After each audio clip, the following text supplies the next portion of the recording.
Le 25 juillet 1956, deux gigantesques paquebots entrent en collision dans l'Atlantique Nord. J'ai compris qu'ils fonçaient droit sur nous. Et soudain, j'ai entendu une énorme explosion. Quelque chose d'inouï. L'étrave du Stockholm transperce l'Andrea Doria. 51 personnes périssent au niveau du point d'impact. La tragédie de l'Andrea Doria rappelle celle du Titanic par son ampleur et les controverses qu'elle a soulevées. Une nuit cauchemardesque, 3000 personnes ont failli y laisser la vie. Toutefois, on ignore encore aujourd'hui si la catastrophe est due à une erreur humaine ou à un problème technique.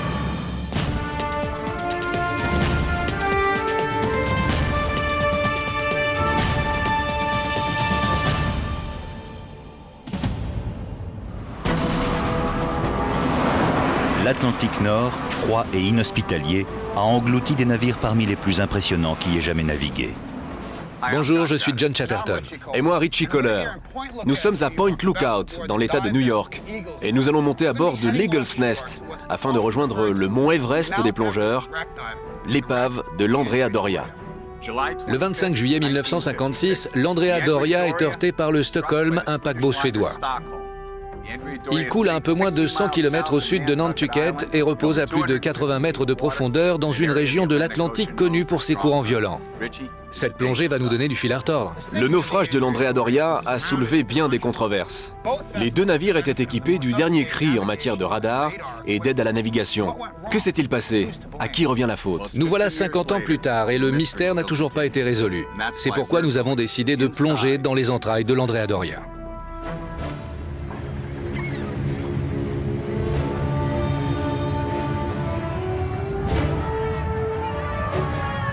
Le 17 juillet 1956, l'Andrea Doria appareille de Gênes, en Italie, pour rejoindre les États-Unis. C'était magnifique. Tout ce marbre, ces statues, ces peintures. L'Andrea Doria était un des plus beaux navires que j'ai jamais vu de ma vie. C'était un bateau gigantesque, comme je n'en avais jamais vu avant, et se promener à l'intérieur était tout bonnement stupéfiant. Sans parler qu'à 9 ans, on ne se rend pas vraiment compte de ce qu'un bateau comme celui-ci représente. C'est le plus grand paquebot d'Italie. Long de 212 mètres, il pèse plus de 29 000 tonnes. Un véritable seigneur des mers.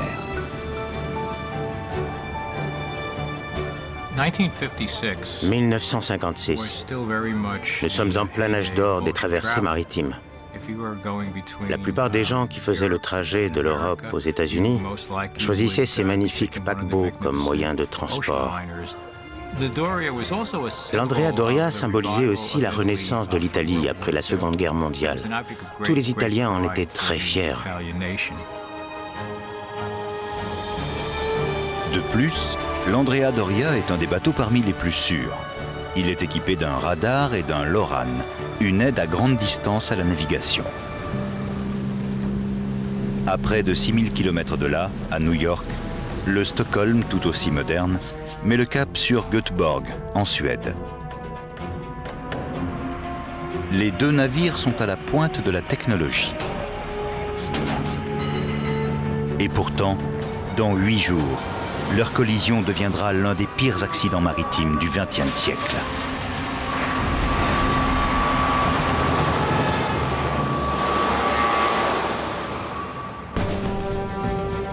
Nous nous dirigeons vers l'endroit où se trouve l'épave dans l'espoir de comprendre comment et pourquoi ce choc a eu lieu. Les réponses à toutes nos questions sont peut-être encore enfermées dans l'Andrea Doria. L'enquête officielle a été suspendue prématurément. Les deux parties ont réglé leurs différends en dehors du tribunal en laissant un rapport peu concluant.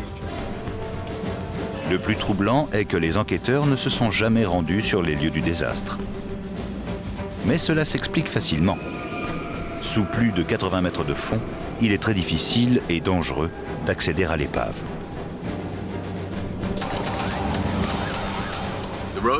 Le trajet jusqu'au Doria peut être long et ardu. Il va nous falloir 14 ou 15 heures pour l'atteindre. C'est pourquoi la plupart des plongeurs restent dans le secteur 2 ou 3 jours, parfois plus, et seulement lorsque le temps le permet. À cause de sa renommée et du défi que représente la profondeur à laquelle il se trouve, l'Andrea Doria est devenu la Mecque des plongeurs. Jusqu'à aujourd'hui, plus de 12 personnes ont trouvé la mort en tentant d'explorer l'Andrea Doria. Parmi eux, il y avait des débutants et des plongeurs expérimentés. Certains voulaient à tout prix rapporter un souvenir de l'épave, aussi dérisoire soit-il. En fin de compte, ils ont tous payé de leur vie cet honneur d'avoir plongé sur le Doria. Non seulement les conditions pour rejoindre le navire sont dangereuses, mais en plus, l'intérieur forme un véritable labyrinthe. 10 ponts, 31 salles communes et plus de 1000 cabines reliées entre elles par des centaines de coursives et d'escaliers. Enfin, le navire est complètement couché sur son flanc. Si nous voulons découvrir de nouveaux indices afin de résoudre ce mystère, il va nous falloir pénétrer loin à l'intérieur de l'épave. Voici un aperçu de ce qui attend les plongeurs. Nous allons nous laisser glisser le long de la promenade, puis à travers cette porte, descendre de 2 ponts par un escalier jusqu'au foyer. Traverser le foyer jusqu'à une autre porte, traverser la salle à manger, descendre un couloir jusqu'à nous trouver à plus de 75 mètres de profondeur. L'endroit que nous voulons explorer se situe au bout de ce couloir. Vous commencez à comprendre la difficulté de l'entreprise. Par ailleurs, l'épave est extrêmement instable. Elle finit par payer le prix de 50 ans de délabrement. Elle se modifie sans cesse, multipliant d'autant les risques pour ceux qui s'en approchent. Un peu moins de 7 mètres de haut et presque 2 mètres de large. Pour connaître l'état dans lequel se trouvait l'épave lors des dernières explorations, nous avons fait appel à l'un des plongeurs les plus chevronnés de l'Andrea Doria, Gary Gentile. Tout ce que l'on voit ici fait partie de la superstructure. De là, au-dessus du pont principal, à là. Tout s'est effondré et a atterri au fond de la mer. Vous voulez dire que tous ces ponts n'existent plus? C'est ça. Tous ces ponts, de là à là, sont par terre. Et ces 2 ponts sont ceux qui ont pivoté et se sont en quelque sorte refermés sur le reste de l'épave. Gary nous fait comprendre très clairement que pour notre première plongée, nous devrons nous contenter de faire des repérages afin d'évaluer le degré de dégradation. Nous arrivons au niveau du site aux premières heures du jour. Un épais brouillard enveloppe notre bateau, l'Eagle's Nest. Les courants sont violents, la visibilité réduite, la température de l'eau glaciale. Les conditions typiques d'une plongée vers l'Andrea Doria. Nous allons effectuer une plongée dans l'Atlantique Nord.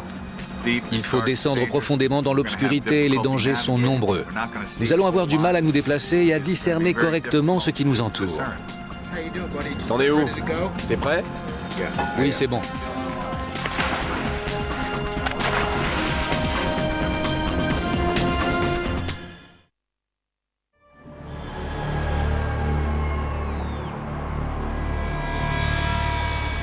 Richie et John sont sur le point de plonger vers l'Andrea Doria, le paquebot italien qui a sombré à un peu moins de 100 km des côtes de Nantucket un jour de juillet 1956. L'Everest de la plongée repose sur son flanc à plus de 80 mètres de profondeur. Parce que l'état de l'épave évolue sans arrêt, nous allons d'abord faire un tour d'horizon et constater les dégâts. À 50 mètres, le navire commence à émerger de l'obscurité. Des hublots, des rambardes tordues. On reconnaît à peine cet ancien seigneur des mers.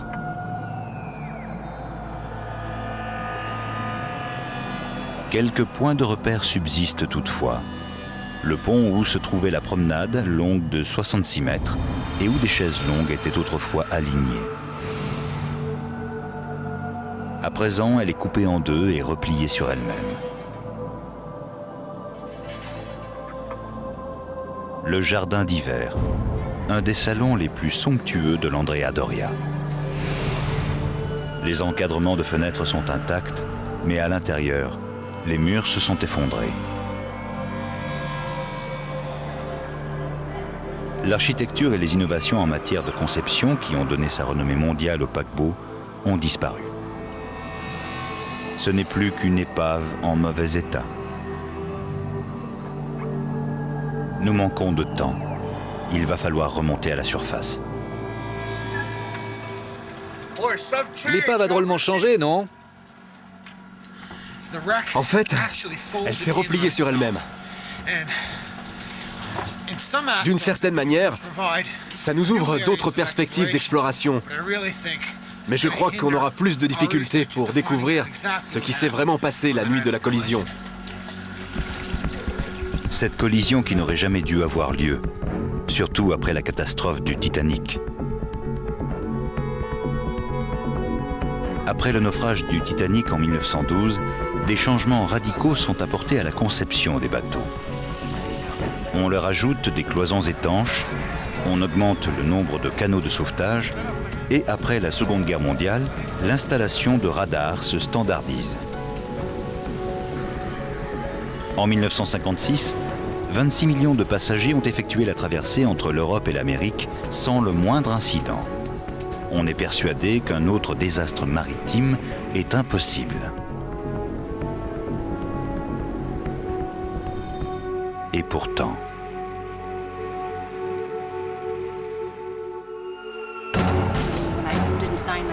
Pour mieux comprendre ce qui s'est passé cette nuit-là, Richie et John ont rencontré certains des rescapés. Les seules personnes en mesure de nous parler des derniers instants de l'Andrea Doria. Le souvenir de cette expérience traumatisante est toujours présent, même 50 ans après.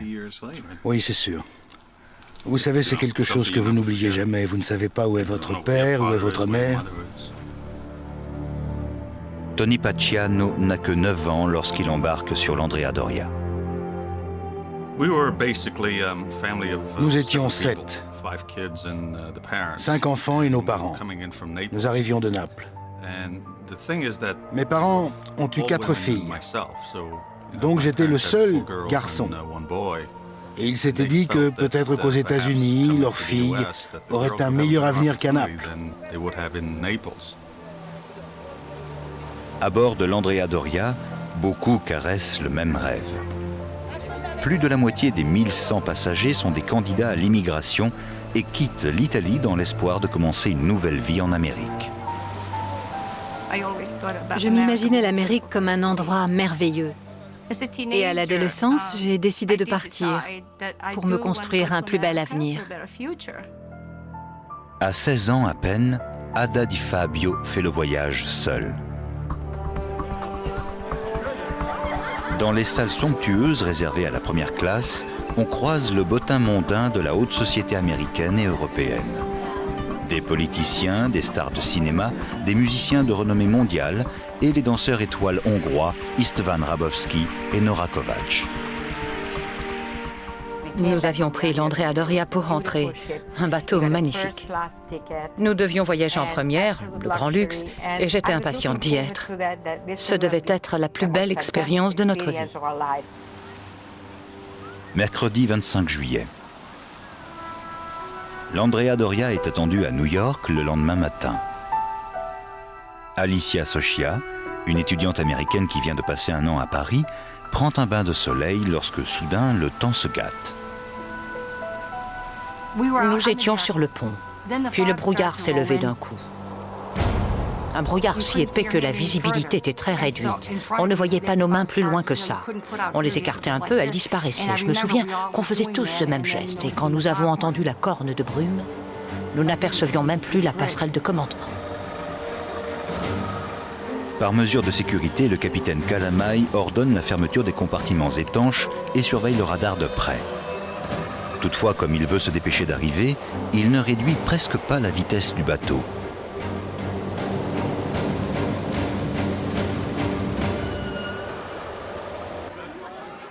Ce soir-là, les passagers profitent de leur dernière nuit à bord avant de gagner New York. Nous sommes allés danser dans la salle de bal avec des amis. Nous étions très heureux. Mais certains s'inquiètent de plus en plus du brouillard. Cette nuit-là, durant la fête, nous parlions du brouillard et nous sentions par ailleurs que le bateau était lancé à pleine vitesse. Nous nous demandions même pourquoi nous allions si vite avec tant de brouillard. 22h45, un point apparaît sur le radar de l'Andrea Doria. Le paquebot suédois, le Stockholm, qui a quitté New York il y a peu, se trouve à 17 milles de distance. À bord du Stockholm, le capitaine Gunnar Nordsen, qui dîne dans sa cabine, a laissé sa place sur la passerelle de commandement à un jeune officier de 3e classe, Carstens Johansen. 22h48, un point lumineux apparaît sur le radar du Stockholm. L'Andrea Doria se trouve à 12 milles, puis à 6, puis à 3, et continue d'approcher. Il était 23 heures quand je suis retournée à ma cabine. Je me suis déshabillée avant d'aller me coucher. Nous avions des lits superposés. Et c'est au moment où je montais à l'échelle que tout s'est mis à trembler.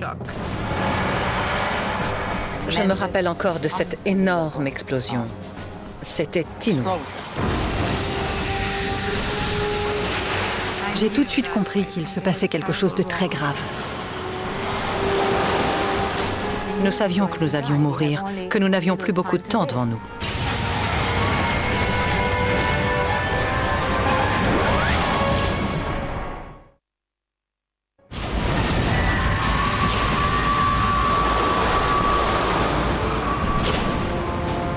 Le 25 juillet 1956 à 23h10, l'étrave du Stockholm transperce le flanc droit de l'Andrea Doria.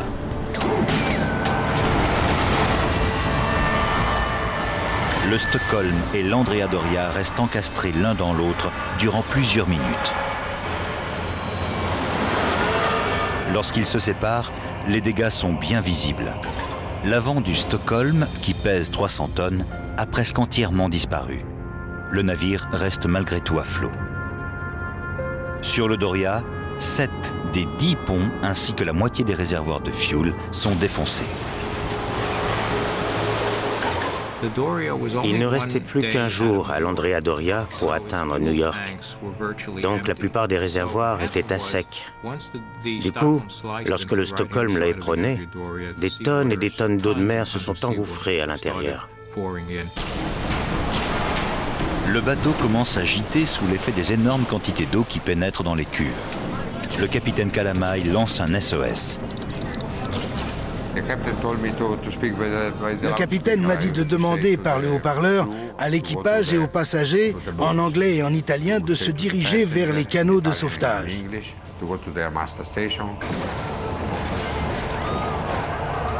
C'est à cet instant que l'équipage et les passagers font une terrible découverte.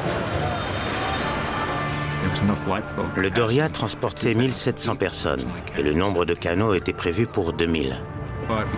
Mais à cause du gîte, la moitié des embarcations étaient inutilisables. Même scénario que lors de la catastrophe du Titanic. À cause du manque de canaux, plus de la moitié des passagers risquent de mourir. Je me rappelle m'être accrochée à une rambarde. On savait que le bateau était en train de sombrer, parce que si on avait lâché prise, on se serait retrouvé de l'autre côté du navire. Atteindre les canaux utilisables est un véritable parcours du combattant. Une fois au bord, on nous a dit « attrapez une corde et laissez-vous glisser ». Et je me suis dit que je n'y arriverais jamais. Tout le monde se poussait. Vous savez, ils poussaient ceux qui étaient en dessous pour qu'ils descendent plus vite, le plus vite possible. À un moment donné, j'ai dérapé sur l'échelle et je me suis immobilisé. Et les gens n'arrêtaient pas de crier « Allez, allez, allez !» J'ai fini par me lancer en me disant que tous les autres y arrivaient et j'ai suivi le mouvement. On est capable de tout pour survivre.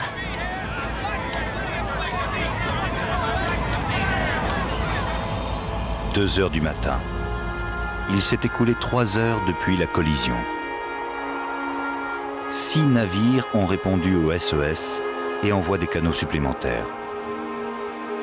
Mais ce n'est toujours pas suffisant. Il reste encore 900 passagers en perdition sur l'Andrea Doria. Et tout à coup, il s'est produit un miracle. Je m'en souviendrai jusqu'au restant de mes jours. L'île de France est apparue pour venir nous chercher. L'île de France, le plus luxueux des paquebots français, arrive et largue 11 canots de sauvetage. À l'aube, plus de 900 passagers montent à bord de l'île de France qui met le cap sur New York.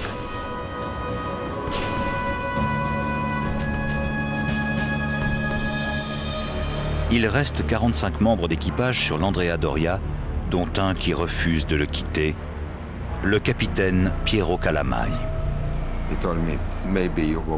Il m'a dit, rentrez à Gênes et dites à mes filles que je suis en paix avec moi-même, que j'ai agi comme il le fallait.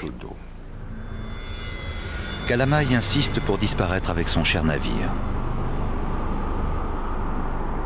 À 5h30 du matin, les derniers membres de l'équipage montent dans un canot, accompagnés par un capitaine Calamai réticent. Tandis que nous survolons les lieux de la catastrophe, nous assistons à un bien triste spectacle. C'est en effet un bien triste spectacle que de voir la fierté de la marine italienne ainsi ballottée dans l'océan Atlantique.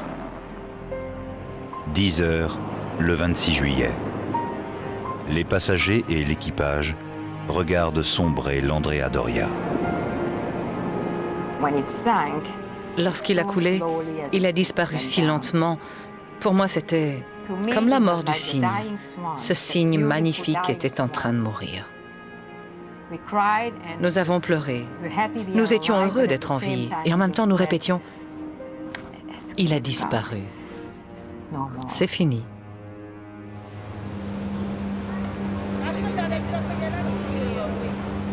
Toute la journée, des centaines de rescapés débarquent à New York.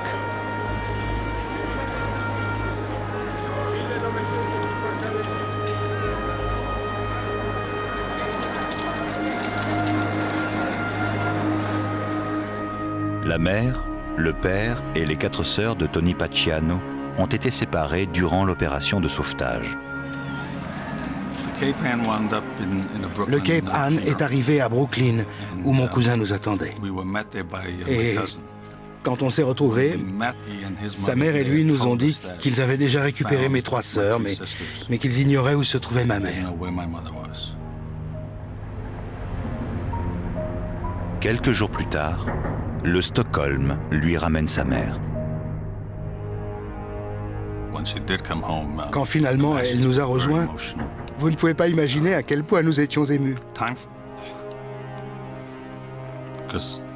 Elle ne savait pas si nous étions vivants. Quel soulagement pour nous tous d'être enfin réunis, vivants, et sans qu'aucun d'entre nous n'ait été blessé. La famille Diana n'a pas eu autant de chance. Presque 50 ans plus tard, Gennaro Diana se souvient du moment où il attendait de recevoir des nouvelles de sa mère, de son frère et de sa sœur. Racontez-moi l'histoire de votre famille et de l'Andrea Doria. Je me rappelle qu'on s'était levé à 5 heures du matin. J'étais tellement excité de me retrouver à New York avec mon père et mes 2 sœurs. Mais une fois à New York, nous n'avons fait qu'attendre, attendre et attendre encore pour avoir des nouvelles et rien ne venait. Après 5 ou 6 jours, on a fini par apprendre qu'en fait, il n'avait pas survécu. La mère ainsi que le frère et la sœur de Gennaro ont péri tous les 3 alors qu'ils se trouvaient sur un des ponts inférieurs de l'Andrea Doria. Ils font partie des 51 victimes de la collision. En 1964, Gennaro devient père d'une petite fille qu'il prénomme Angelina, comme la grand-mère qu'elle ne connaîtrait jamais. Je porte le nom de ma grand-mère et j'en ai toujours été fière, mais malheureusement, je n'ai jamais pu faire sa connaissance, ni celle de mon oncle, ni de ma tante. J'ai encore aujourd'hui l'impression qu'il y a un vide dans ma vie parce que je n'ai jamais connu ma grand-mère. À présent, Angelina voudrait des réponses à ces questions pour pouvoir enfin tourner la page. Pourquoi les Diana ont-ils perdu 3 membres de leur famille, malgré ce que l'on a appelé la plus grande opération de sauvetage du siècle ? Je me souviens que quand j'étais petite, il m'arrivait de me demander ce qui s'était passé. Et alors que tant de gens avaient survécu, ce qui est formidable, bien sûr, pourquoi quelques-uns étaient morts, dont des gens de ma famille. Puisque nous allons retourner examiner l'Andrea Doria, je voudrais savoir si je peux faire quelque chose pour vous. Si vous pouviez déposer un petit peu de nous, de notre vie auprès d'eux, un morceau de notre famille en signe d'hommage, je crois que je me sentirais plus proche d'eux.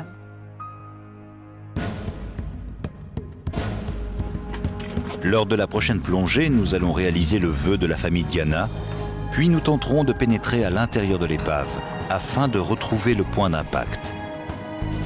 À ce jour, personne n'a réussi à y aller. Ce n'est donc pas gagné d'avance. Après avoir rencontré des rescapés et récolté un grand nombre d'informations auprès de témoins du naufrage, nous voilà de nouveau au-dessus de l'épave de l'Andrea Doria. Au cours de la première plongée, nous avons vérifié dans quel état se trouvait l'épave. L'Andrea Doria se dégrade vite, ce qui rend l'accès à l'intérieur du navire plus difficile et plus risqué. Lors de la deuxième plongée, nous avons deux objectifs à atteindre. Premièrement, déposer la bouteille des Diana dans l'épave. Et deuxièmement, essayer de pénétrer à l'intérieur du navire afin de rejoindre le point d'impact. Des indices s'y trouvent peut-être encore, des indices inconnus des enquêteurs. L'ampleur des dégâts nous éclairera peut-être sur la collision.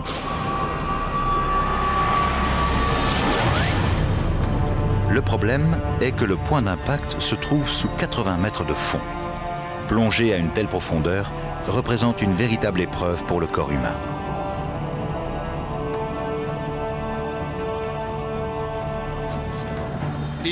L'Andrea Doria n'a pas volé sa réputation. Même dans les meilleures conditions, c'est une plongée extrêmement difficile. L'air que nous respirons se compose de deux gaz, l'oxygène et l'azote. Ils posent tous les deux un problème aux plongeurs en eau profonde. L'oxygène devient toxique et l'azote narcotique. Respirer cet air-là en explorant l'Andrea Doria, ce serait comme d'avaler 5 whisky à jeun.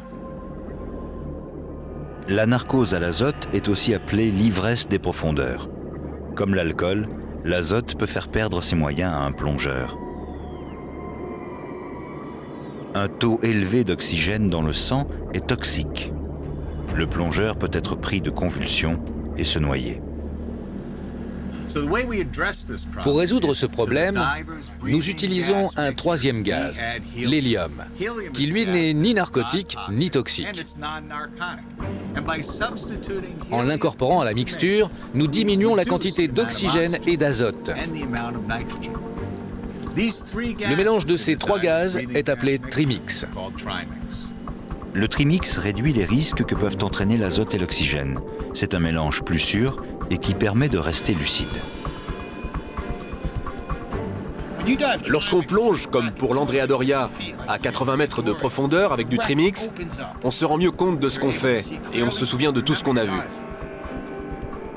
Il faudra profiter de cet avantage pour explorer l'épave et revenir vivant.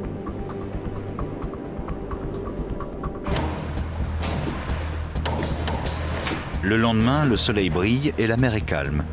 Les conditions sont idéales. Pour cette deuxième plongée, la fiancée de Richie, Carrie Bassetti, les accompagne. Elle plonge sur l'Andrea Doria pour la première fois et Richie est un peu nerveux, car il sait bien que la moitié des plongeurs qui sont morts sur ce site étaient des débutants. Si elle s'en sort, elle sera la 13e femme à avoir atteint l'épave. Carrie se prépare depuis 2 ans, mais elle n'est encore jamais allée si loin.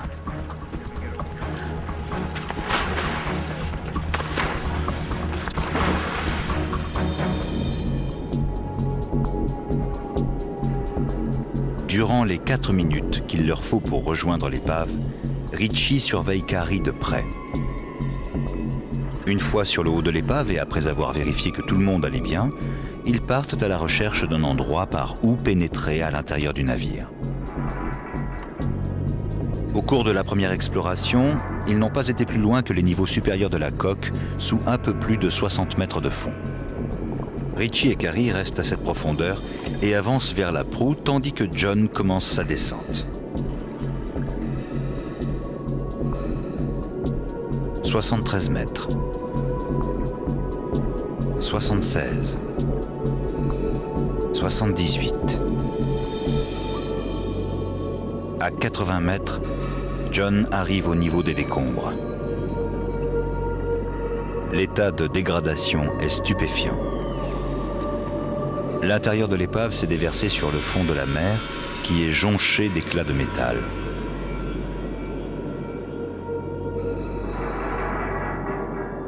À une telle profondeur et face à un paysage si étrange, n'importe qui pourrait être désorienté ou se retrouver pris au piège dans l'épave. Dans ces moments-là, le Trimix peut vous sauver la vie. Il vous permet de rester concentré et de contrôler votre plongée. Nous poursuivons nos recherches, mais chaque tentative se solde par un échec. L'épave s'est trop détériorée et il ne subsiste plus de point d'entrée. Même avec du Trimix, on ne peut pas passer plus de 25 minutes à une telle profondeur. Il est temps de remonter à la surface.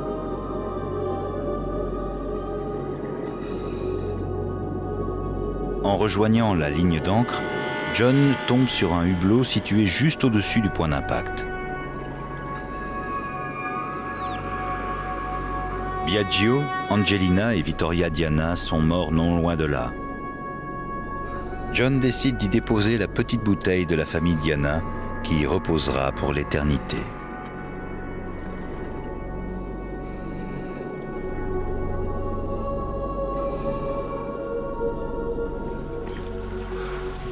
Les avis concernant cette deuxième plongée sont mitigés. Carrie a accompli un véritable exploit. Elle est la 13e femme à avoir exploré l'Andrea Doria et elle peut s'enorgueillir de faire partie des meilleurs plongeurs de la planète. J'ai réussi! Pour Richie et John, ce fut un échec. Ils n'ont pas pu pénétrer à l'intérieur de l'épave. Toutefois, ils ont au moins pu réaliser un de leurs objectifs. Nous nous sommes placés juste au-dessus du point où a eu lieu la collision. Et nous avons glissé la bouteille que nous avaient confiée Angelina et Jerry par un hublot où personne ne pourra la trouver. Ils ont honoré le souvenir de la famille Diana et de ceux qui ont disparu. Mais ils n'ont toujours pas pu voir le point d'impact puisque les dégâts sont trop importants pour pouvoir l'atteindre. Ils vont faire une ultime tentative.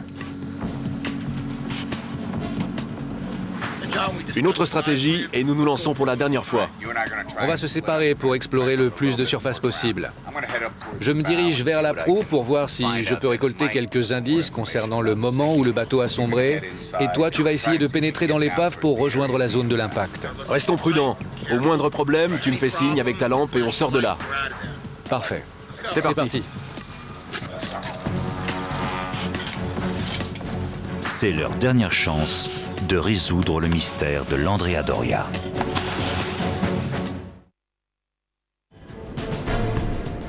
Ils plongent pour la 3e fois vers l'Andrea Doria afin d'atteindre le point d'impact, le seul endroit qui n'ait jamais été examiné depuis le jour de la collision. À seulement 13 mètres, les courants forcissent. Ils frappent les plongeurs de plein fouet. Ils doivent s'accrocher à la ligne de toute leur force pour ne pas être emportés. À 26 mètres, ils ne semblent pas faiblir. John et Richie se démènent pendant un quart d'heure, mais les courants sont trop violents. Ils n'ont pas le choix. Il leur faut annuler la plongée et regagner la surface.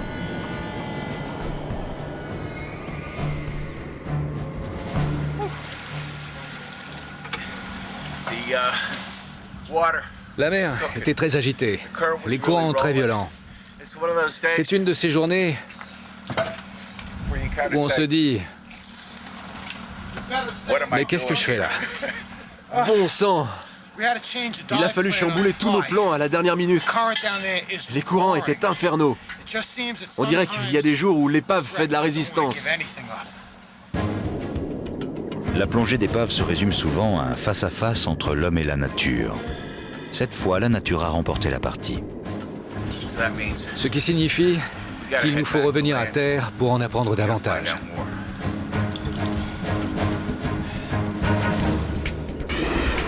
Le point d'impact n'a peut-être jamais été observé, mais ce que l'on a vu lors de ces 2 plongées est très précieux pour l'enquête.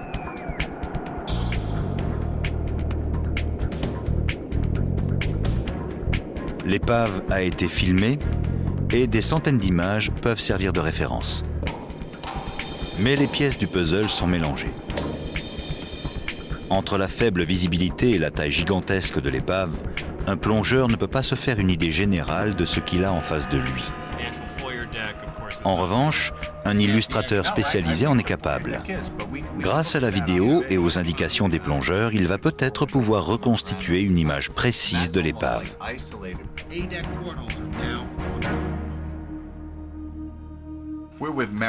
Nous sommes en compagnie du dessinateur Ken Marshall, qui a réalisé une illustration de l'Andrea Doria tel qu'il était en 1991.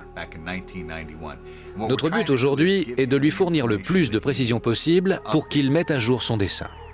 Malheureusement, l'épave a beaucoup changé depuis. Ouais. On peut même dire qu'elle s'est beaucoup dégradée. La superstructure ici a totalement disparu. On voit la transition et c'est comme si... plus rien. Déchiqueté. Vous m'avez dit qu'à peine 8 mètres sous le point le plus haut de l'épave, les débris commencent à se répandre. En fait, l'intégralité de la coque s'est compressée sur environ 1,50 m et tout ce qui était à l'intérieur s'est déversé. Bon sang, l'épave n'était pas dans cet état quand je l'ai vue. On dirait qu'elle se dissout. Ken nous montre une nouvelle esquisse de l'Andrea Doria. Nous espérons pouvoir obtenir une image très précise de l'état dans lequel se trouve l'Andrea Doria aujourd'hui. Tandis que Ken fait des miracles dans son atelier, nous profitons des avancées technologiques de l'informatique pour remonter dans le temps et revivre le moment de la collision à l'école de la marine marchande de Kings Point, dans l'État de New York. En reprenant les coordonnées géographiques et en s'aidant des journaux de bord et des divers témoignages, des spécialistes ont créé une simulation des événements qui ont précédé l'accident. Nous sommes avec le capitaine Mehren à l'école de la marine marchande. Nous avons réuni toutes les informations concernant le naufrage de l'Andrea Doria qui ont ensuite été entrées dans le programme de simulation en temps réel afin que les étudiants de l'école puissent étudier ce qui s'est passé. Nous-mêmes allons revivre la collision depuis la passerelle de commandement du Stockholm. Tout à fait. Il est 23 h, presque à la fin du quart de Carsten Johnson. Nous nous trouvons sur la passerelle du Stockholm, qui vient de quitter New York et met le cap à l'est. Il détecte l'Andrea Doria sur son radar à droite du signal. La simulation montre qu'en dépit du mauvais temps, de la visibilité réduite, aucun des deux capitaines n'a jugé bon de ralentir, ne s'autorisant qu'une faible marge de manœuvre en cas d'erreur. Les deux paquebots avancent à grande vitesse. Était-elle excessive? Par rapport aux conditions? Oui. Oui, ils allaient beaucoup trop vite. Pourtant, ils étaient équipés d'un radar et pouvaient se voir. Malheureusement, les capitaines n'ont pas interprété leur radar de la même manière. Sur l'Andrea Doria, le capitaine Kalamai envisage un croisement tribord-tribord, tandis que sur le Stockholm, l'officier de 3e classe Carstens pense effectuer un croisement bâbord-bâbord. Mais à l'époque, il n'y avait pas de moyen de prévenir l'autre de ses intentions. Aujourd'hui, on peut communiquer d'une passerelle à l'autre grâce aux très hautes fréquences. S'ils avaient été équipés d'un tel système en ce temps-là, ils auraient pu se parler, mais ça n'existait pas encore. Toutefois, la vitesse excessive et le problème de communication n'expliquent pas tout. Voici une hypothèse qui n'a jamais été évoquée. Je crois que la vraie cause de l'accident est une lecture erronée du radar. Sur le Stockholm, l'officier Carstens a peut-être cru que son radar avait une portée de 15 000 alors qu'elle était de 5 000. Dans le cas d'une portée de 15 000, chaque cercle représente 3 000. Avec une portée de 5 000, un cercle égale 1 000. Il a calculé une distance de 3, 6, 9, 12 000, alors qu'il aurait dû lire 1, 2, 3, 4 000. 3 minutes avant la collision, l'officier Carstens croit que l'Andrea Doria se trouve à 6 000, alors qu'il est à 2 000 de distance. Capitaine, nous changeons de route? Exact. Nous avons obliqué d'environ 20 degrés. Nous entrons dans la phase critique. Carstens Johnson tourne à tribord. Si l'Andrea Doria s'était trouvé plus loin, comme le croyait Carstens, son virage vers la droite aurait permis d'éviter la collision. À l'inverse, ce changement de cap l'a mis en travers du chemin de l'Andrea Doria.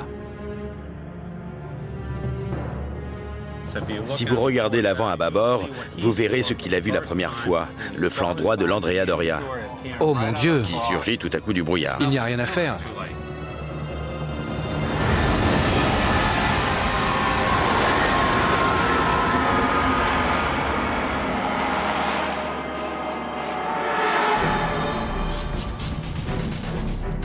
Grâce à la théorie du capitaine Mearn concernant l'erreur de lecture du radar, nous voilà en possession d'une nouvelle pièce du puzzle. Mais que disent les témoins du drame, les marins présents sur les passerelles cette nuit-là? Qu'ont-ils vu? John s'est rendu à Göteborg, en Suède, pour parler à l'homme qui commandait le Stockholm, Ernest Carstens Johansen. Il lui confie ses souvenirs du moment où il a vu l'Andrea Doria pour la première fois. Je l'ai vu sur le radar. Il devait être à 12 000. Puis je l'ai pointé sur la carte. Je ne pensais pas qu'il y aurait de collision. Je savais où il se trouvait.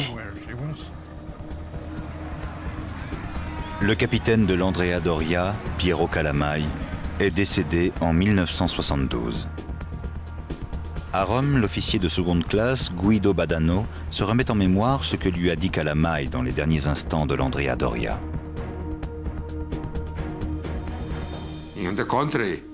Au contraire, les deux navires étaient très très proches. Le capitaine Calamai n'a rien vu à cause du brouillard. La réglementation en matière de navigation oblige tous les navires à avoir des lumières vertes à tribord et des rouges à bâbord. Carstens affirme qu'il a vu les lumières rouges de l'Andrea Doria et a cru que le croisement se ferait bâbord-bâbord. Et puis, le Doria a tourné. C'était rouge, aucun doute. S'ils avaient maintenu leur cap, rien ne serait arrivé, mais ils ont changé de route à pleine vitesse. Je ne pouvais rien faire. Badano affirme que le capitaine Calamai envisageait un croisement tribord-tribord et que c'est le Stockholm qui a effectué un virage. L'Andrea Doria n'a rien fait, c'est l'autre navire qui lui est arrivé droit dessus en prenant un virage à 90 degrés à tribord.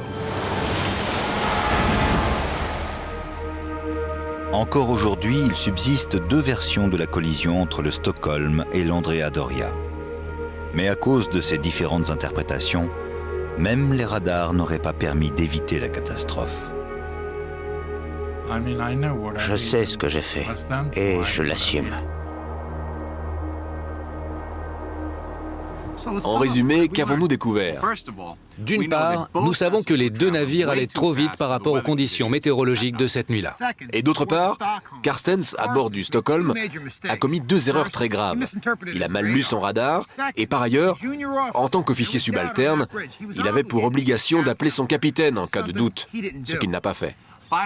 Enfin, à cette époque, les bateaux n'étaient pas encore équipés de systèmes leur permettant de communiquer les uns avec les autres. L'un pense qu'il va opérer un croisement par bâbord, pendant que l'autre envisage de passer par tribord. De cette manière, un accident est presque inévitable. Le capitaine Calamai a toujours été tenu pour responsable du naufrage de l'Andrea Doria. Grâce à notre enquête, nous pouvons affirmer que la faute ne revient pas à un seul homme, mais à tous ceux qui ont été impliqués dans cette collision. Même s'ils n'ont pas été en mesure d'atteindre le point d'impact, John et Richie auront au moins aidé le dessinateur Ken Marshall à réactualiser ces données sur l'état de l'épave.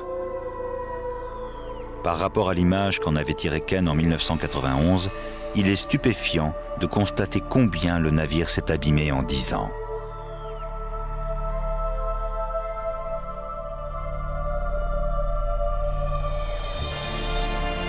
L'Andrea Doria restera à tout jamais un symbole. Qu'on le considère comme une épave qui met au défi ceux qui l'explorent, ou comme le luxueux paquebot qu'il a été, l'Andrea Doria, à l'instar du Titanic, nous rappelle que l'orgueil a un prix et que la technologie, même la plus avancée, a ses limites.